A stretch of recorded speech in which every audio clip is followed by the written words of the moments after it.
وحده لا شريك له وأشهد أن محمدا عبده ورسوله الكريم اللهم صل وسلم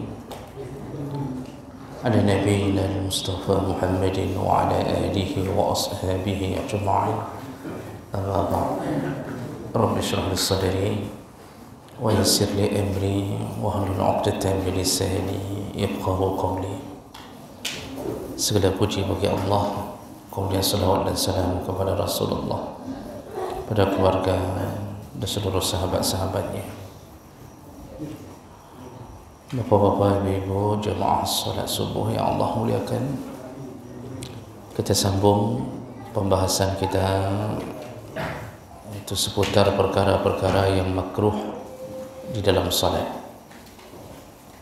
Di pertemuan kita sebelumnya kita sudah membahas beberapa perkara makruh, yaitu diantaranya jangan meludah ketika salat kecuali ke kiri atau di bawah kakinya, dan itu pun kalau berada di luar masjid. Artinya kalau salatnya bukan di masjid. Namun kalau salat di masjid, jangan meludah sama sekali selama masih bisa ditangani dengan cara yang lain. Kemudian makruh hukumnya menguap di dalam salat. Kalaupun seandainya harus menguap, maka tahanlah semampu mungkin, atau tutup dengan tangan. Kemudian makruh hukumnya bersandar ke dinding yang sekira-kira kalau dinding itu jatuh, maka kita ikut jatuh. Berarti kita betul-betul bersender, karena rukun solat berdiri dengan tegak. Dan yang terakhir yang kita bahas yaitu dalam pandangan mazhab Hanafi makruh menjawab salam dengan bahasa isyarat. Namun ini dibolehkan dalam mazhab Syafi'i dengan bahasa isyarat. Jadi ada orang memberi salam, kita sedang salat, lalu kita memberi isyarat dengan telunjuk jari, dibolehkan, karena mengikuti pandangan hadis Nabi SAW yang pernah melakukan itu. Baik, kita sambung. Berikutnya, makruh hukumnya membaca surat atau ayat setelah Al-Fatihah di 2 rakaat yang terakhir, yaitu rakaat ketiga dan keempat. Makruh membaca surat atau ayat setelah Al-Fatihah. Kenapa makruh? Karena Rasulullah tidak pernah mengajarkan itu. Namun tidak diharamkan karena berupa bacaan ayat. Artinya dengan kita membacanya, kita telah menyelisihi yang diperintahkan oleh Nabi. Nabi hanya menyunnahkan membaca pada rakaat ke-1 dan kedua. Tidak pernah ada dalil yang menyuruh membaca di rakaat ketiga dan keempat. Baik, berikutnya al-jahru bil qira'ah fi mawdi' al-israr wal israr fi mawdi' al-jahr. Makruh hukumnya salat dengan mengecilkan suara ketika berada di waktu-waktu jahar.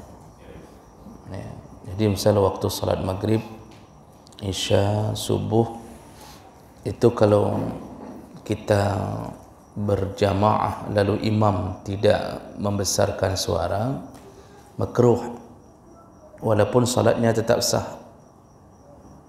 Berarti imam sudah meletakkan sesuatu bukan pada tempatnya. Begitu juga sebaliknya, makruh hukumnya membesarkan suara di waktu solat sir. salat duhur, salat asar, tiba-tiba dibesarkan suara. Ini juga sama, makruh. Bagaimana dengan salat sendiri? Salat sendiri itu kalau di waktu jahar itu pilihan, boleh kecil, boleh besar suara. Jadi kalau ada orang yang salat sendiri di rumahnya di waktu salat maghrib, bolehkah dia membesarkan suaranya? Dibolehkan. Dengan syarat dia tidak mengganggu orang lain yang salat. Jadi tidak mengganggu orang lain yang juga sedang salat. Masalah mengganggu orang lain ini kapanpun, dimanapun tetap diharamkan. Termasuk salah satu kenapa zikir setelah salat lebih utama dengan suara lirih atau kecil ketika ada orang yang masbuk yang belum menyelesaikan salat. Itu yang jadi permasalahan utama, dan itu biasanya tidak bisa lepas dari keseharian kita, karena tidak boleh orang yang berzikir mengganggu orang yang melakukan kewajiban salat. Tidak boleh. Berzikir itu hukumnya sunnah. Orang yang masbuk sedang menunaikan kewajiban. Tidak boleh yang sunnah mengganggu yang wajib. Sekaligus salat tetap lebih utama daripada zikir. Jadi tidak selamanya berzikir keras itu mutlak haram, tidak apa. Jadi kalau ada yang langsung mengatakan berzikir suara besar bid'ah misal katanya, atau haram, itu tidak selamanya. Baca dulu keterangan-keterangan para ulama, karena di masa Nabi dua hadis riwayat Bukhari Muslim dari Ibnu Abbas yang menyatakan bahawa Nabi pernah melakukan itu dengan sahabat, yaitu berzikir dengan suara keras. Ibnu Abbas mengatakan raf'us saud, inna raf'as saud fi zikri hina yansarifu binas salah kana 'inda ahdi Nabi sallallahu alaihi wasallam. Kata Ibnu Abbas, mengangkat suara dalam zikir setelah selesai salat itu sudah ada di zaman Nabi sallallahu alaihi wasallam. Hadis riwayat Bukhari Muslim. Lalu hadis yang lain juga dari Ibnu Abbas mengatakan, aku mendengar aku mengetahui bahawa salat sudah selesai ketika aku mendengarkan suara zikir dari masjid Nabi. Dua hadis ini menyatakan adanya zikir dengan suara yang keras di masa Nabi. Namun catatan dari pensyarah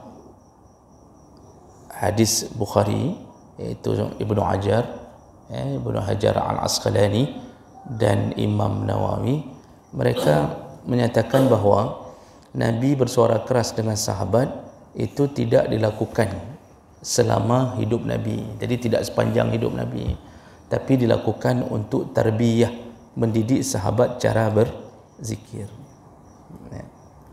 Jadi kalau sudah bisa berzikir, yang pilihan yang lebih utama adalah berzikir dengan suara kecil kalau sudah bisa berzikir.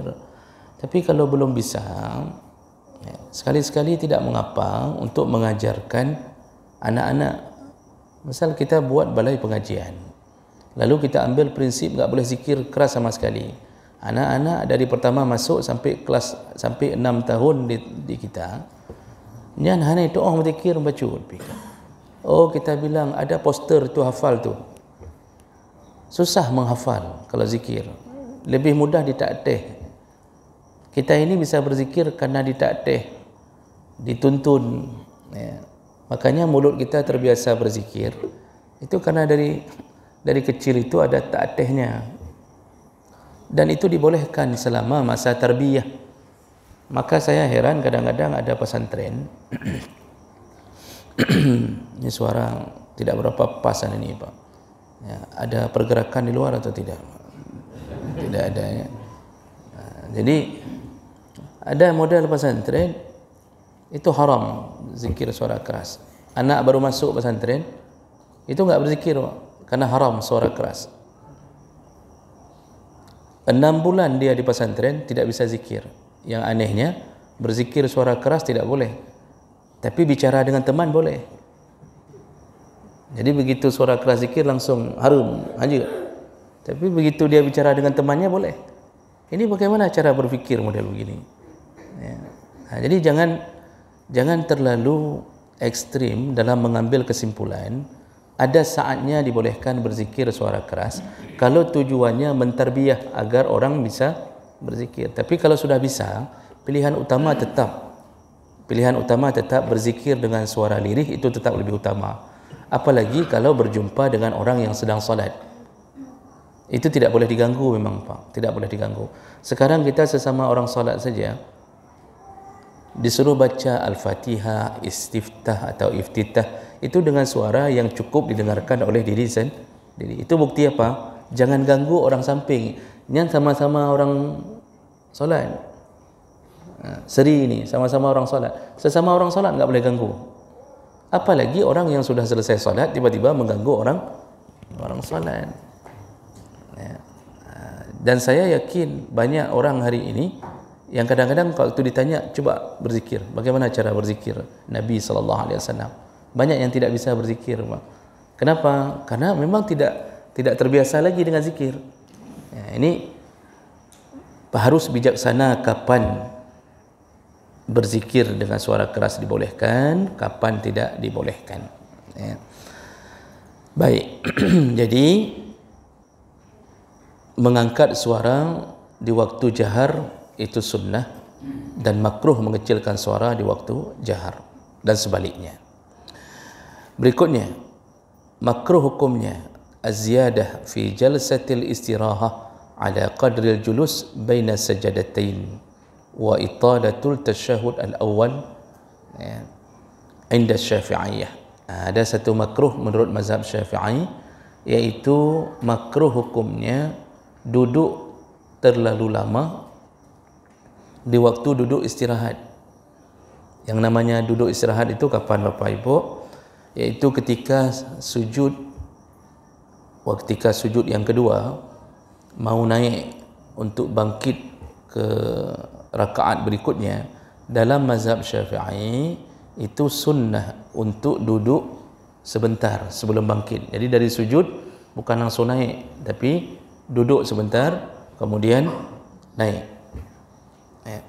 Nah, beliau mazhab Syafi'i mengambil salah satu dari hadis Rasulullah sallallahu alaihi wasallam, bahwa Rasulullah ketika bangkit dia tidak langsung berdiri sampai dia meluruskan tulang punggungnya dalam keadaan duduk baru naik ke atas. Nah, ini yang dijadikan dalil oleh mazhab Syafi'i, ada duduk sebentar setelah sujud yang kedua. Ada duduk sebentar setelah sujud kedua. Tapi tidak dalam mazhab lain, Pak. Dalam mazhab lain tidak ada duduk itu. Jadi dari sujud langsung wata saja. Dalam mazhab Syafi'i ada duduk disebut duduk istirahat. Kenapa mazhab lain tidak disunnahkan duduk itu? Karena mazhab yang lain selain Syafi'i mengambil hadis dari Abu Sa'id Al-Hamidi yang menceritakan sifat salat Nabi. Dalam hadis yang panjang itu tidak ditemukan bahawa Nabi duduk dulu setelah sujud. Tidak ditemukan bahawa gerakan Nabi setelah sujud duduk dulu sebentar baru naik. Tidak ditemukan itu. Mereka berpegang ke hadis itu. Jadi Imam Syafi'i berpegang juga dengan hadis yang sahih. Nah, ini ijtihad, itu khilaf. Dalam mazhab Syafi'i duduk itu cuma sebentar dan enggak ada bacaan apa-apa. Jadi habis sujud sebelum bangkit duduk sebentar, itu enggak ada bacaan apa-apa, hanya duduk untuk mudah bangkit. Duduk istirahat, bukan betul-betul istirahat, duduk supaya mudah untuk naik. Jadi jangan dari sujud langsung ke atas, kan susah itu Pak, megapah-gapah kan. Kayak mana megapah-gapah? Saya kadang-kadang tidak tahu memberi istilah Pak. Jadi kan merangkak dari bawah naik ke atas. Disuruh duduk sebentar agar mudah naik ke atas. Duduk ini yang makruh kalau lama. Enggak boleh lama di situ. Jadi hanya begitu duduk baru naik. Jadi takbirnya kapan? Dari sujud jangan takbir dulu ketika duduk ini. Dari duduk baru takbir naik ke atas. Ini duduk di sini enggak boleh lama. Kalau lama makruh, karena duduk itu bukan untuk lama, hanya sebagai duduk istirahat sebentar. Sama hukumnya makruh duduk tasyahud awal terlalu lama. Di sini disebutkan juga dalam pandangan mazhab Syafi'i, makruh hukumnya memperlama duduk tasyahud awal. Tasyahud awal itu dalam mazhab Syafi'i sampai kalimat apa? Asyhadu an la ilaha illallah, asyhadu anna Muhammadar Rasulullah, Allahumma salli ala Muhammad. Hanya sampai Muhammad. Sampai disebutkan walau bis salati 'alal ali fihi wad du'a fihi. Jadi duduk tasyahud awal itu cukup sampai wa ala Allahumma salli ala Muhammad, bahkan tidak perlu mengucapkan wa ala ali Muhammad. Dan tidak perlu menambahkan doa lagi setelah itu. Jadi cukup itu sampai Muhammad saja. Untuk keluarga Muhammad pun tidak perlu diucapkan di tasyahud awal. Jadi tasyahud awal itu duduk sebentar. Kalau panjang malah makruh. Dalam pandangan mazhab Syafi'i. Baik.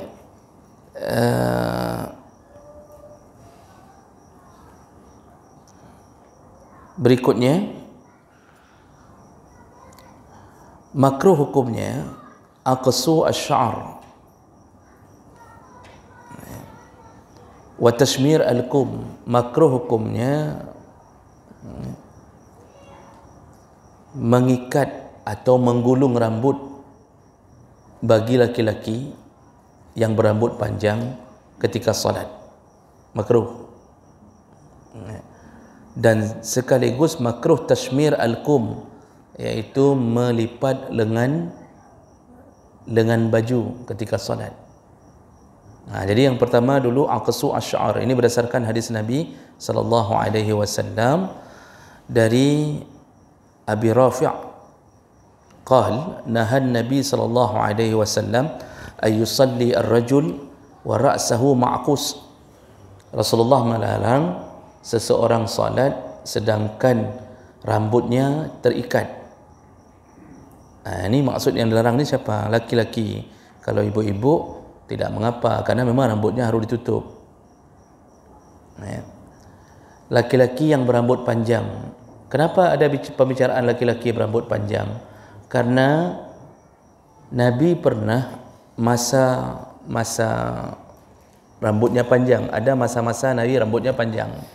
Maka beberapa hadis menyebutkan Nabi rambut beliau kadang-kadang panjang sampai ke bahu, ke pundaknya, sampai ke sini pun rambut Nabi panjang. Tapi bukan seumur hidup Nabi berambut panjang. Ada masa beliau biarkan rambutnya, lalu kemudian beliau potong. Makanya orang Arab hari ini tidak banyak berambut panjang. Dan Nabi walaupun berambut panjang tapi rambutnya rapi, menarik. Anak pang hari ini rambut panjang tapi mirip setan. Makanya ada orang-orang hari ini meniru gaya Nabi, rambut panjang. Boleh tidak? Boleh. Batasannya sebatas pundak. Boleh. Bapak-bapak ni yang sudah umur 50, 60 mau sekali-sekali tidak mengapa. Rambut panjang juga tiga kan? Boleh. Namun rapi. Nah, bagi yang berambut panjang itu bukan dipelihara selama-lama rambut panjang, karena Nabi tidak ada dalil yang menyebutkan seumur hidup beliau rambut panjang, enggak. Namun beliau membiarkan rambut itu sampai ke pundak. Bagi yang berambut panjang itu ketika salat itu disuruh ikat. Jangan ma'kus, jangan terikat. Mohon maaf. Bagi yang berambut panjang dilarang ikat. Biarkan tergerai. Dia pakai peci, ini rambut ni biarkan tergerai. Kenapa begitu? Keterangan para perawi hadis, pensyarah hadis menyebutkan bahawa tujuannya agar rambut itu ikut bersujud bersamanya. Jadi rambut yang panjang ni ikut tergerai sujud bersama orang tersebut. Jadi dilarang ikat. Saya lihat mahasiswa banyak berambut panjang, tapi bukan mengikuti sunnah Nabi. Mereka enggak tahu pun bahawa Nabi pernah berambut panjang. Rata-rata mahasiswa berambut panjang tidak solat. Jadi dilarang ikat agar ikut sujud bersama sujudnya orang yang solat ini. Kalau perempuan tidak mengapa, karena pada dasarnya perempuan memang disuruh tutup seluruh tubuhnya kecuali wajah dan tapak tangannya. Dan satu lagi, makruh hukumnya tashmir al-kum. Makruh hukumnya melipat kum. Kum itu apa? Kum itu kalau di kuliah lain makna. Banyak dosen-dosen kerjanya ngumpulin kum. Tapi kum di sini lengan. Jadi makruhnya melipat lengan baju ilal mirfaqain. Makruh melipat baju sampai ke mirfaq, siku, bagi yang memakai baju lengan panjang. Tapi yang tidak pakai baju lengan panjang tidak mengapa, karena memang segitu bajunya. Yang pakai baju lengan panjang ketika solat makruh dilipat sampai ke sini. Makruh. Yang ini saya tidak tahu kenapa dimakruhkan. Tapi hadisnya mengatakan makruh. Tapi bagi yang memang sudah begini baju, itu tidak mengapa. Laki-laki tidak masalah pakai baju lengan pendek, tapi yang lengan panjang, jubah, jangan ketika mau salat lipat sampai ke sini. Wallahu alam, alasannya saya belum tahu, tapi begitulah Nabi memakruhkannya.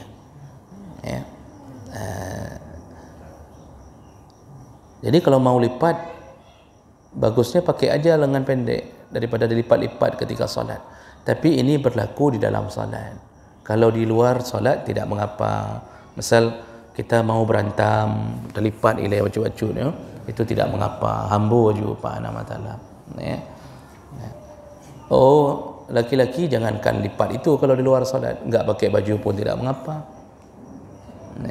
Berdosakah laki-laki tidak pakai baju? Tidak, selama tetap terjaga pusar di antara pusar dan lutut. Namun laki-laki tidak pakai baju keliling-keliling komplek, dosa tidak, cuma menghilangkan marwah.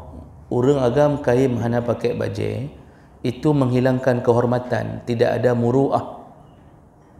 Tidak ada muruah, artinya dia tidak terhormat. Orangnya tidak terhormat. Kita jogging, saya tidak mengerti sampai hari ini. Ada orang jogging itu pakai baju singlet. Padahal kalau pakai baju biasa habis je. Apa tujuan pakai baju singlet? Mungkin ingin menampakkan ototnya. Makanya yang biasa, yang kekar-kekar tu suka pakai baju ketat-ketat. Yang gemuk-gemuk suka pakai baju lebar-lebar. Nah, jadi jemaah belaka Allah Subhanahu Wa Taala, ini hanya di dalam solat, jangan lipat lengan baju. Baik, berikutnya makruh hukumnya dalam solat duduk dalam keadaan iqa'. Iqa' itu dua betis dilipat ke belakang, tapi pantat tidak duduk di atas betis ketika solat, duduknya di lantai. Jadi dua betis ke belakang, tapi punggung di atas lantai, kayak anak-anak duduk sedang main-main itu. Itu makruh. Itu gaya duduk yang tidak dibolehkan ketika solat. Pilihan kita ketika tidak bisa solat berdiri, pilihan kita duduk iftirash. Apa? Kalau kita mau solat dalam keadaan duduk di bawah, kita enggak bisa berdiri karena kondisi sakitkah atau kaki bermasalah. Pilihan utama untuk duduk, cara duduk adalah iftirash. Duduk iftirash itu duduk seperti duduk tahiyat awal. Oh, tidak bisa. Rupanya pas, tumutnya pas di lutut. Enggak bisa duduk iftirash. maka pilihan kedua duduk tawarruk seperti tahiyat akhir. Oh, tidak bisa juga, rupanya sebelah sana juga luka, nggak bisa duduk tawarruk. Pilihan ketiga apa? Duduk tarabbu'. Tarabbu' itu ya duduk begini nih, bersila. Ini duduk tarabbu'. Boleh tidak salat dalam keadaan duduk begini? Boleh kalau tidak bisa iftirash dan tawarruk. Kalau bisa, tarabbu' bukan jadi pilihan. Kalau tidak bisa juga, maka duduk seperti bagaimana yang bisa. Oh, nggak bisa kerana luka, selonjor kaki. Bolehkah? Boleh. Boleh selonjor kaki. Tidak masalah bagi mereka yang bermasalah dengan kakinya. Yang duduk model iqa' itu tetap makruh. Rasulullah sallallahu alaihi wasallam melarang Abu Hurairah 3 perkara. Kata Abu Hurairah, aku dilarang melakukan 3 perkara dalam salat.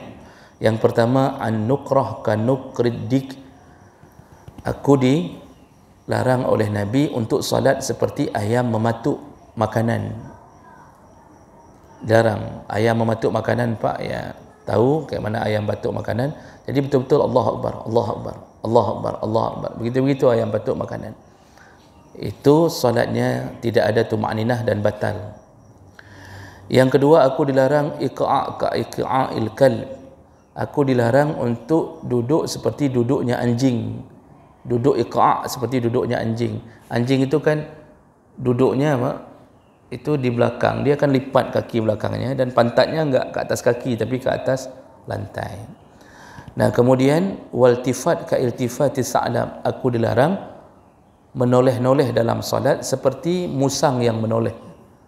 Musang itu kan kanan kiri dia lihat.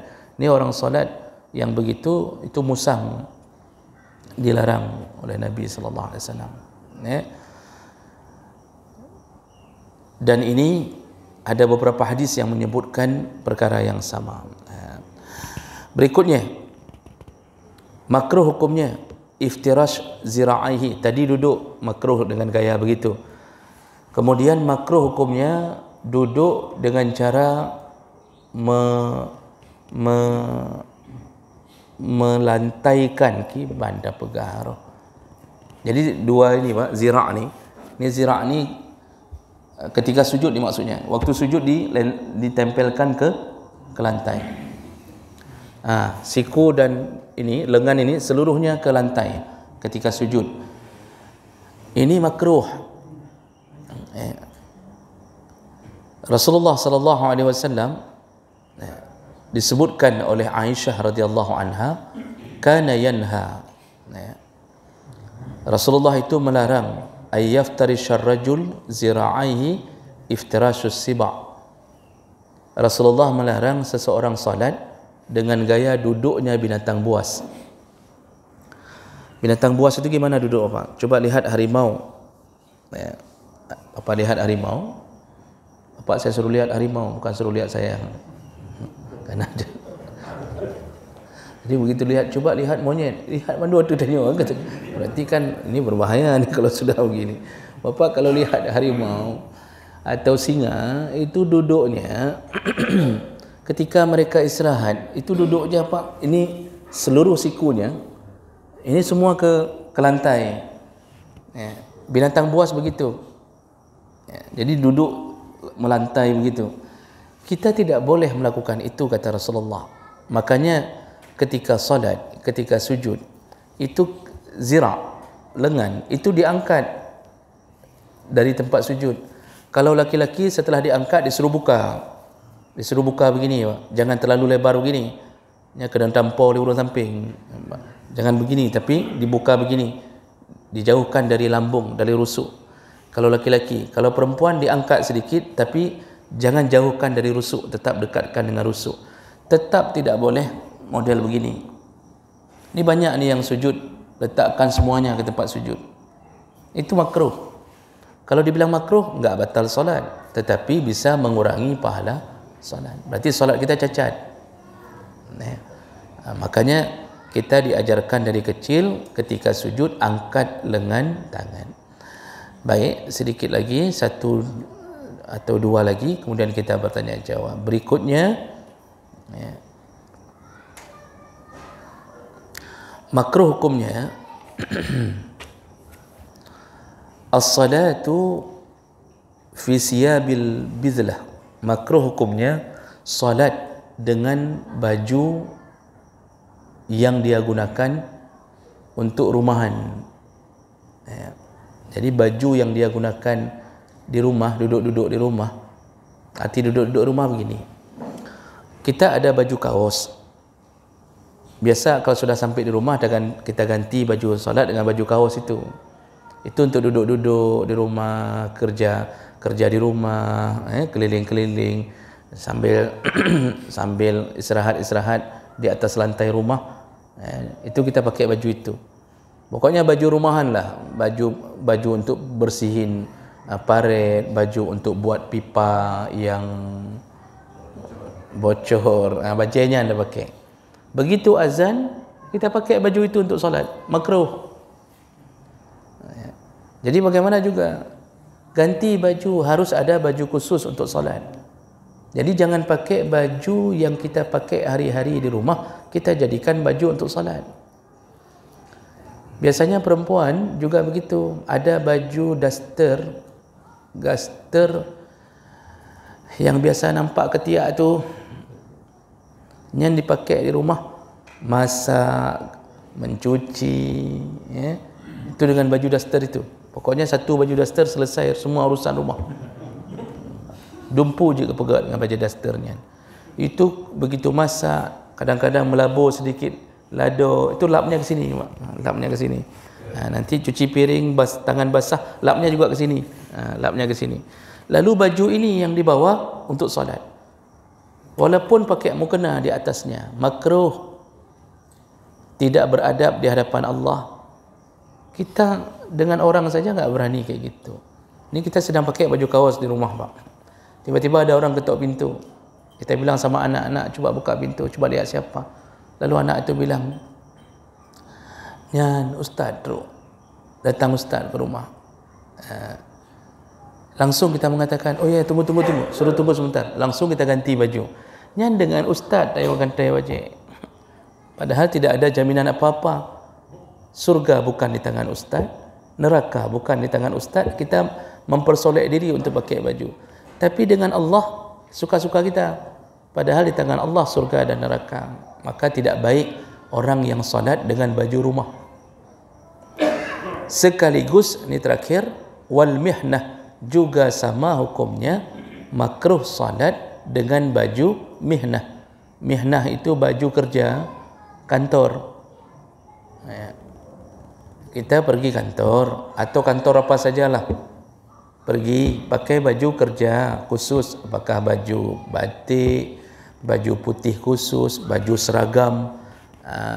seragam militer misal, atau apa saja baju itu yang sifatnya memang baju untuk kerja.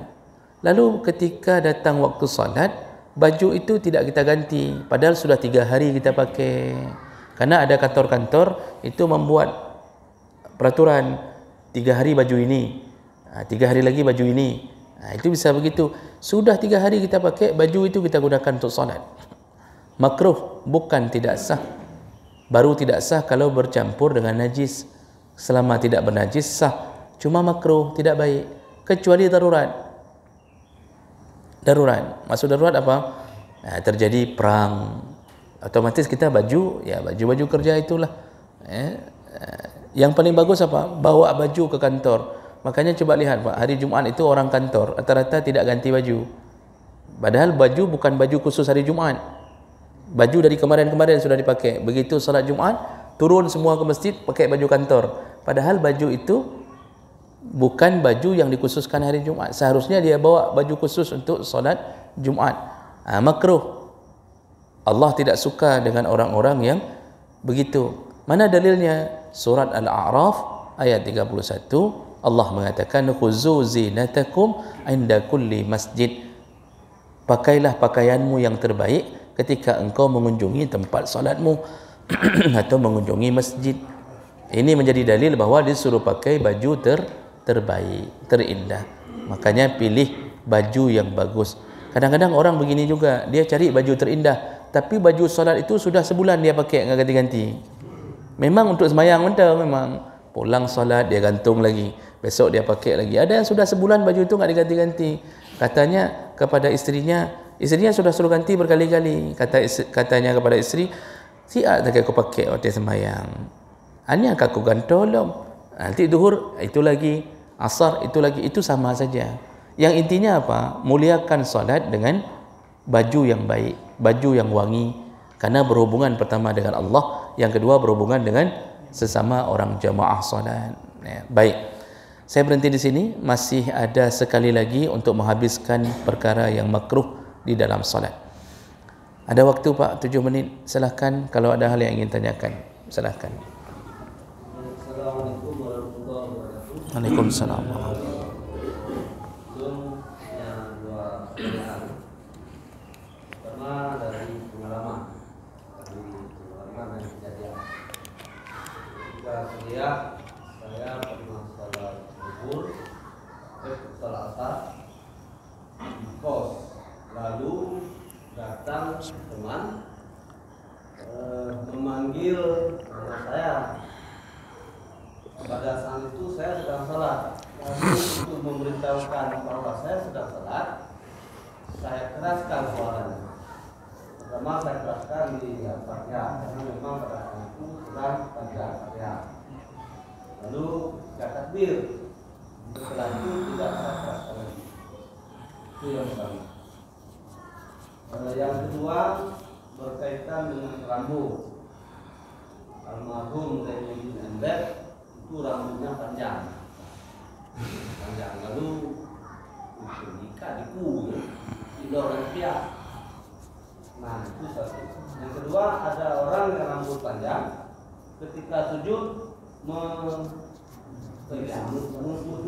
bertidak. Nah, jadi menambah pekerjaan itu tidak rambut. Jadi dengan 3 pengalaman tadi, kira-kira hukumnya apakah itu makruh atau memang kemudian merusak salat yang tidak sah salat? Terima kasih. Assalamualaikum. Waalaikumsalam warahmatullahi. Baik, pengalaman pertama yaitu salat di kos. Nyan pengalaman pun, Pak. Nyan baru nyan pun sama yang di kos. Jadi ada orang datang memanggil nama kita ketika kita sedang salat. Bolehkah membesarkan suara untuk memberitahu? Membesarkan suara dibolehkan, namun tidak boleh diiringi dengan niat memberitahu. Karena salat tidak boleh bercampur urusan komunikasi dengan dunia. Walaupun yang kita besarkan pasti tujuannya ke situ, tapi harus segera ditahan dengan zikir, dengan niat zikir. Jadi maksudnya begitu orang Assalamualaikum panggil-panggil nama, kita kemudian Allahu Akbar, boleh. Dalam kitab-kitab dituliskan boleh, namun harus diniatkan ini tetap zikir dalam salat.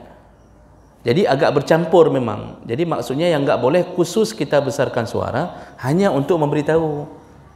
Itu tidak boleh, karena dalam salat karena Rasulullah mengatakan innamas salat fiha at-tasbih wa tahmid wa takbir. Dalam solat itu hanya ada boleh puji-pujian, tasbih, tahmid, takbir. Tidak boleh ada perkataan manusia di dalamnya. Dengan kita memberikan khusus berniat memberitahu, itu bisa batal solat, Pak. Berarti kita sudah berkomunikasi dengan manusia. Jadi walaupun tujuannya ke situ, tapi di dalam hati ada bersitan hati, ini tetap zikirnya solat. Memang susah membedakannya, Pak. Cuma jangan sampai kedih mentang tujuan. Jadi dibolehkan membesarkan suara ketika datang seseorang memberi isyarat bahwa kita sedang solat. Itu pun, Pak, itu kalau terlalu penting. Misal kita dengar suara ayah, ibu datang dari tempat tuan, dia panggil nama. Itu yang kayak gitu kita kasih tahu, jangan sampai dia pulang lagi ke tempat tuan. Baru sampai dia enggak ada hana ya Allah ju. Misal begitu. Tapi kalau model yang datang tukang kredit, yang datang penagih IndiHome, ini Encik Han apa yang itu nggak usah besarkan suara. Jadi kalau peng tebiat nggak usah dipermen, nggak usah besarkan suara. Oh, kalau teman yang datang nggak penting sekali, nggak ada janji, tidak perlu lakukan itu. Nah, itu perlu memberi isyarat yang terpenting masalah itu. Ya. Tapi kalau salat sunnah yang datang orang penting, orang tua datang, itu malah diutamakan membatalkan salat. Ini kita sedang salat duha, tiba-tiba datang mama atau ayah, Assalamualaikum, Assalamualaikum, batalkan salat. Buka pintu dulu baru ulangi salat. Jangan sampai kejadian seperti Jurais. Jurais dalam hadis Nabi itu enggak buka pintu dalam salat sunnah, dia menimbang-nimbang teruskan salat atau buka pintu. Tapi akhirnya dia memilih meneruskan salat. Ibunya sudah lama nunggu depan pintu, mengatakan betul-betul anak ini ada di dalam. Ibunya tahu ada di dalam, tapi dia tidak buka pintu untukku. Lalu dia berdoa, ya Allah, jangan engkau lewatkan anakku Jurais melakukan perjalanan kecuali engkau beri ujian dengan seorang perempuan. Jadi ibu ini juga modelnya model enggak sabar. Langsung didoakan anaknya. Maksudnya dia minta sama Allah, kalau Jurais melakukan perjalanan, beri dia ujian melalui seorang perempuan. Nah, ini bukan ibu yang jadi contoh juga. Namun yang mau digambarkan Nabi dalam itu, begitu makbulnya doa orang tua, sehingga Allah kabulkan doa itu. Akhirnya Jurais melakukan safar dalam sebuah kesempatan, tinggal di satu kampung sebentar sebelum melanjutkan perjalanan, difitnah oleh pelacur setempat, pelacur lokal. Difitnah. Pelacur ini baru melahirkan, lalu dia mengatakan anak ini anak Jurais yang tinggal di buat rumah sebentar di situ, seperti kemah lah begitu. Langsung Pak Kecil, Tuha Pet, Tuha Lapan berkumpul dengan kepala pemuda, kado segala macam, datang dihancurkan itu tempat tinggal Jurais. Setelah itu dipukul. Lalu Jurais mengatakan, bukan dia ayah bayi ini. Kalau tidak percaya tanya sama si bayi. Orang nekat nanya sama si bayi, rupanya si bayi itu mengatakan, aku bukan anak Jurais, aku anak seorang penggembala kambing. Maka cukup bahaya penggembala kambing. Rupanya berzina dengan penggembala kambing. Maka bapak hati-hati itu, ada orang gembala kambing depan rumah kita, cukup bahaya.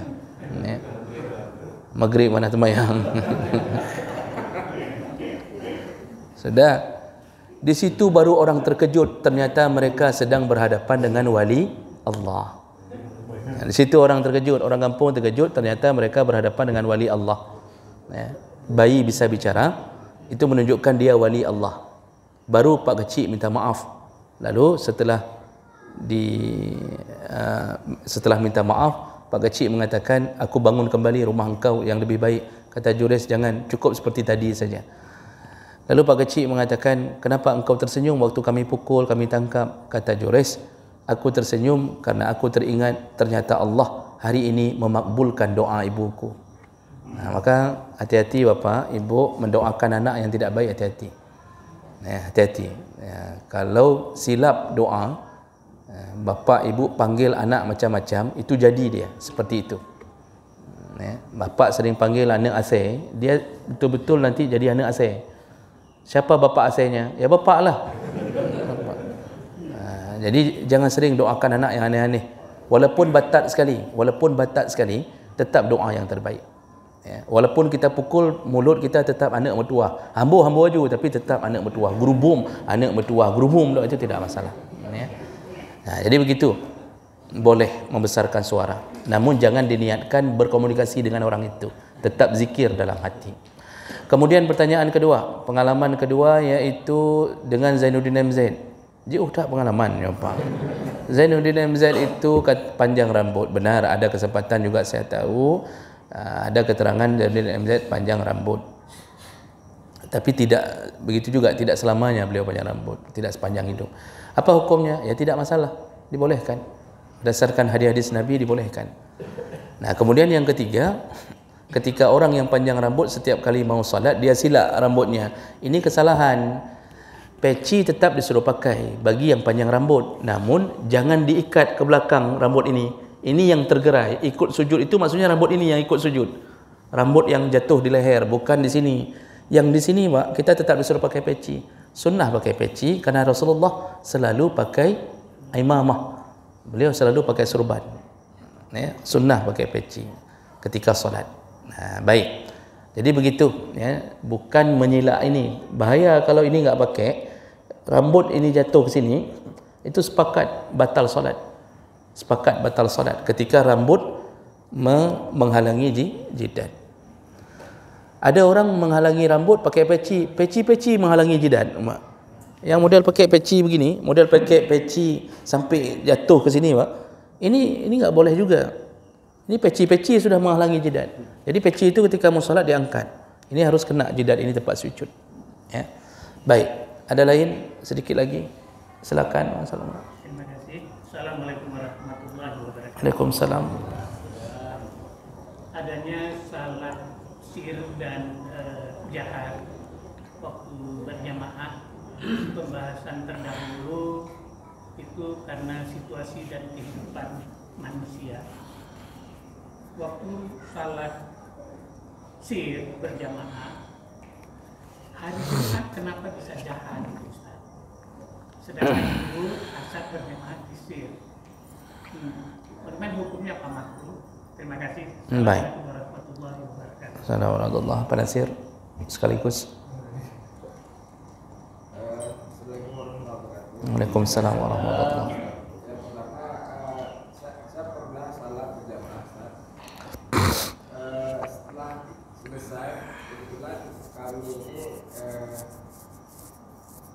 bergabung berjamaah pada rakaat kedua salat zuhur.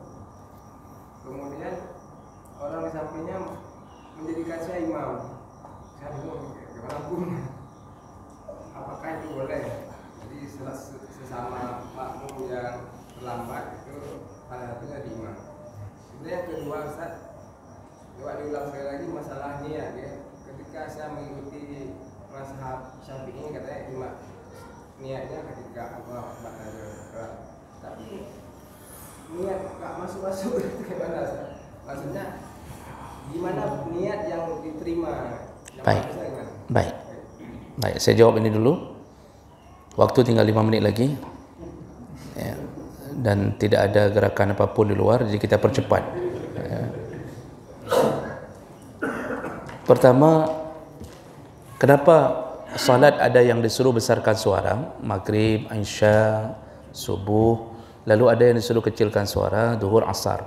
Nah, namun ketika zuhur di waktu Jumat, artinya melakukan Jumat, lalu tiba-tiba disuruh besarkan suara. Nah, pertama, kita sudah diberitahu oleh para ulama bahwa hikmah disuruh besarkan atau jaharkan suara di waktu salat-salat jahar itu waktu-waktu orang lelah. Itu waktu orang lelah, Pak. Maghrib, Isya, orang lelah. Maka imam disuruh besarkan suara agar orang terkejut-kejut. Jangan sampai tercampak sendiri. Coba bayangkan orang pulang dari kantor maghrib, imam enggak membesarkan suara, itu orang sedikit-sedikit jatuh. Nah, tapi kalau sudah besarkan suara, orang terdengar suara itu bisa membuat dia bisa terjaga. Subuh disuruh besarkan suara agar orang tidak melanjutkan kantuknya. Nah, jangan lanjutkan kantuknya. Jadi otomatis kita biasanya enggak bisa tidur kalau ada suara yang mengganggu. Tapi ini bukan suara mengganggu, suara menenangkan. Namun untuk menjaga agar tidak ngantuk. Sedangkan duhur dan asar itu disuruh kecilkan suara karena memang waktu itu waktu yang masih fresh. Orang masih bisa konsen. Nah, Jumat, kenapa tiba-tiba malah Jumat yang berada di siang hari disuruh besarkan? Al-Jumu'ah itu artinya berkumpul. Ketika orang berkumpul, pengumuman harus lebih tegas. Nah, jadi berkumpulnya orang di hari Jumat dibesarkan suara oleh imam untuk mengingatkan seluruhnya tentang pengumuman-pengumuman dari Allah. Makanya bacaan di hari Jumat yang sunnah dibaca rakaat pertama Sabbihisma rabbikal a'la, rakaat kedua hal ataka hadisul ghasyiyah, Itu semua bicara tentang apa? Tentang hari kiamat. Kenapa kok disuruh baca di hari Jumat dan disuruh besarkan suara? Agar orang tahu tentang dahsyatnya kiamat, dan kiamat terjadi di hari Jumat. Kiamat pasti terjadi di hari Jumat. Maka seluruh binatang, makhluk hidup selain manusia, selain manusia dan jin, kalau sudah datang malam Jumat, mereka semua sudah memohon-mohon ampun kepada Allah, bersiap-siap kalau Jumat ini takut datang kiamat. Setiap Jumat, itu hadis Nabi, Pak. Yang paling lalai kita hanya pura tu malam Jumat, ada pura yang ada dalam grup malam Jumat, grup tutup lebih awal. Itu yang paling banyak di ini, Pak. Nyan malam Jumat dah persiapkan. Ya. Tapi seluruh binatang, hadis Nabi yang menyebutkan seluruh binatang asal datang malam ini, malam Jumat ni, semua mereka bergetar, takut-takut Jumat ini yang jadi kiamat. Kita yang paling lalai. Ya, jin ni bukan lalai, Cik Benandroy. Jadi Bapak Ibu, maka Allah disuruh baca itu untuk mengingatkan orang yang sedang berkumpul. Kalau disuruh baca sir, orang enggak bisa mengambil hikmah dari Jumat. Ya, jadi makanya Jumat itu disuruh khutbah dengan suara keras, khatib suara lantang, tidak boleh loyo-loyo. Kemudian imam juga disuruh baca dengan suara keras karena hari mengingatkan orang banyak tentang nasib kita setelah di dunia. Begitu hikmahnya. Pertanyaan berikutnya. Yang pertama, bolehkah kita masbuk lalu dijadikan sebagai imam? Ini kita masbuk. Imam sudah selesai, kita lanjut solat, tinggal 2 rakaat. Tiba-tiba ada yang datang baru menjadikan kita sebagai imam. Hukum dasarnya boleh saja. Hukum dasar boleh. Ya, misal enggak mesti masbuk, Pak. Ini kita solat sendiri nih. Ya, misal kita di musala salat sendiri, tiba-tiba datang orang dari belakang, langsung dia jadikan kita imam, boleh. Perlukah dia mencukis kita, dia tepuk di bahu sedikit? Enggak perlu. Itu malah tidak ada tuntunannya, tepuk-tepuk bahunya. Kadang-kadang bisa mengganggu orang yang sedang solat itu. Kita datang belakang dia, mau jadikan dia sebagai imam, kita tepuk bahunya, dia tanya, "Penaruh?" Ini mengganggu orang solat. Jadi kayak mana ceritanya? Takbir besarkan, berarti sudah menjadi isyarat bagi dia bahwa kita mengikutinya. Hukum dasarnya boleh. Jadi cukup kita berdiri di samping dia, geser ke belakang sedikit, langsung Allahu Akbar. Itu sudah isyarat. Kita yang menjadi makmum wajib niat makmum. Dia perlukah berubah niat? Begitu misal ada orang ikut di belakang sampingnya, perlukah dia merubah niat imaman di tengah jalan? Enggak perlu, karena imam itu otomatis. Asal diikuti otomatis jadi imam. Makmum tidak otomatis. Ada orang berdiri di belakang orang tapi enggak berniat makmum, enggak berarti enggak ikut walaupun posisinya di belakang dia. Nah, namun ada satu hukum lain. Ini ada orang masbuk. Imam masih berzikir, makmum lain masih berzikir. Datang kita buat jamaah baru dengan orang masbuk tadi. Jumhur ulama mengatakan makruh membuat jamaah gelombang kedua. Makruh membuat jamaah gelombang kedua selama masih ada gelombang pertama di tempat itu. Kecuali kita datang enggak ada lagi gelombang pertama, masjid kosong, yang ada masalah. Kenapa makruh? Jumhur ulama apa? Termasuk Syafi'i, makruh. Kenapa makruh? Karena kalau diizinkan bergelombang-gelombang, maka orang tidak akan melakukan salat seperti permintaan Nabi, yaitu di awal waktu. Dia akan mengatakan, "Hana semayang, lu gelombang kelen." Seakan-akan ada fadilah lagi di gelombang berikutnya. Maka makruh melakukan salat di gelombang berikutnya, berjamaah. Kalau dalam pandangan mazhab Syafi'i, ditambahkan makruh melakukan gelombang kedua kecuali minta izin sama imam. Minta izin sama imam, baru dibolehkan. Makanya pilihannya yang paling baik adalah dalam soal itu salat sendiri, atau tunggu semua jamaah selesai dulu, sudah pulang, sudah kosong, baru buat yang kedua, tidak mengapa. Jadi hukum dasarnya boleh, namun tidak baik. Walaupun dalam logika kita hari ini kita berfikir kan jamaah lebih hebat daripada tidur, tapi masalahnya beradu dengan hukum kemakruhan karena kita telah mengabaikan permintaan Nabi SAW untuk salat di gelombang pertama.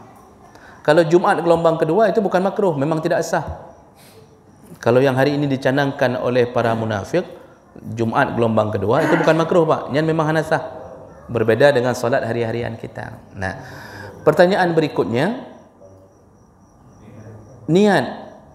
Niat itu dalam mazhab Syafi'i rukun. Dalam mazhab lain bukan rukun, syarat. Itu dulu yang perlu dipegang Pak. Dalam mazhab Syafi'i, niat itu masuk ke rukun. Dalam mazhab lain masuk ke syarat. Apa bedanya? Rukun internal. Sudah masuk ke solat, niat. Makanya Imam Syafi'i menyunnahkan, mazhab Syafi'i menyunnahkan niat ketika berdiri. Ketika berdiri dan mau takbir, itu niat dimulai. Mazhab lain karena menganggap sebagai syarat, itu tidak masuk internal tapi eksternal, dari luar solat. Namun tidak boleh terpisah terlalu lama. Makanya ketika orang sudah pakai kain sarung, sudah pakai peci, mau solat, dalam mazhab lain, gerakan dia, bersitan hati mau solat, itu sudah niat. Makanya orang dalam mazhab lain itu tidak ada seperti mazhab Syafi'i, Allah, tidak, langsung Allahu Akbar. Kita pikir, hana genit, dia niatnya di luar solat. Itu perbedaannya dulu. Nah, sekarang kalau kita ikut mazhab Syafi'i, kapan sunnah berniat? Niat itu disunnahkan dengan mulut sebelum masuk waktu solat, sebelum masuk solat.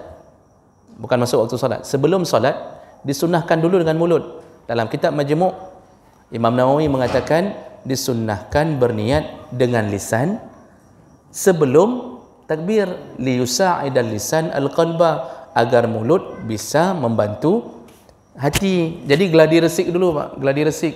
Jadi boleh niat itu dengan mulut begini, usalli fardhan asri atau duhri. Itu di luar solat.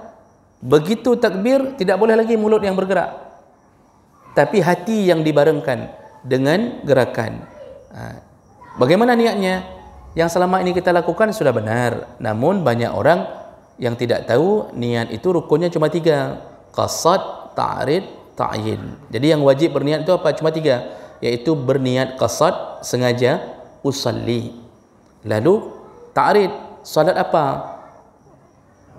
Karena kalau bilang 4 rakaat, ada salat duhur, ada salat asar, maka harus mengucapkan usalli fardat duhri. Kemudian ta'yin, qasad, ta'rid, ta'yin. Ini salatnya qada atau ada? Ini salat adaan tunai dalam waktunya atau di luar waktu? Karena bisa jadi kita salat duhur tapi yang kemarin, maka disuruh sebutkan adaan.